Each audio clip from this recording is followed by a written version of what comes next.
The next item, just to touch on, is a note on capturing homeowner forum. This can be a bit of a tricky one. Specific comments from owners, no matter how benign they may seem on the surface, should not be captured in the minutes. So there's a couple ways that you can navigate capturing homeowner forum. The first option is to hold homeowner forum either before the meeting is called to order or after the meeting is adjourned, or in some cases, 2 homeowner forums are held. Because this is not part of the meeting technically, there's no business items being discussed, it negates the requirement to capture homeowner forum in the minutes at all. The alternative for boards that like to have it kind of midway through their meeting, maybe after the business, but before the committee reports, something like that, would be just to simply state that a homeowner forum was held. You do not need to dive into what topics were raised, how many people were in attendance, the names of homeowners that were in attendance at the meeting. You can just simply state that a homeowner forum was held. Okay, next we are going to touch on executive session. So this is a new-ish requirement. There was some recent case law that came down, specifically the Boucher versus 111 East Chestnut case, that has resulted in the requirement for executive or closed session meeting minutes. So up until 2018, associations did not capture executive session meeting minutes. It wasn't required, and most attorneys advised against it. That has changed. So if you are not currently capturing minutes for your executive session, you should start doing that immediately. Capturing minutes for executive session is very similar to capturing open session meeting minutes, but there are some slight differences. So you should certainly cite the date, time, and location of the meeting, who was in attendance, that you have a quorum of the board, and the time the meeting was called to order.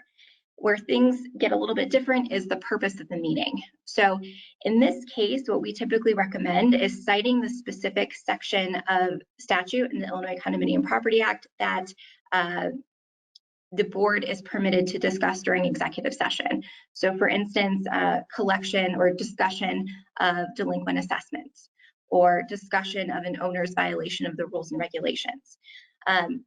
We do not need to get super detailed or specific. We should not list out, specifically the unit that's delinquent or the action that's taken, or the items discussed rather. Just the kind of broad general topic is sufficient. And then of course you should note the adjournment time. Just one other item I wanted to touch on for executive session. It is important to note that there are not decisions made during executive session, only discussion. So the board is not capturing any decisions in these executive session meeting minutes, just that the meeting took place and what topics were discussed. So the board would need to move back into an open session to actually take a vote on the items that were discussed in open session, and those resolutions would then be captured in the open meeting minutes. Just some clarity there. All right, the next topic to touch on are meeting minutes for committees and commissions. Should meeting minutes be captured for committee and commission meetings? So the answer is it depends.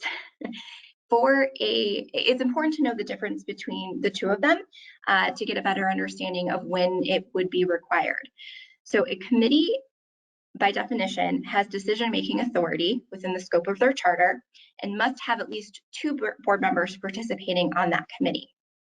A commission does not have decision-making authority, nor a requirement for the board members to serve on the commission. So in the case of a committee, since they are making binding decisions on behalf of the association, minutes should be captured. Those resolutions should be captured. In the case of a commission, since they are solely serving in an advisory capacity, minutes are not required. The exception of that would be if, in either instance, if a quorum of the board is participating. So just because you are not required to have 2 board members serve on a commission, if you have a 5-member board and 3 board members decide to serve on the commission, you now have a quorum. So in that case, that commission meeting would technically constitute a board meeting. So you would need to, of course, provide proper notice, but also capture minutes to capture what was discussed during that meeting.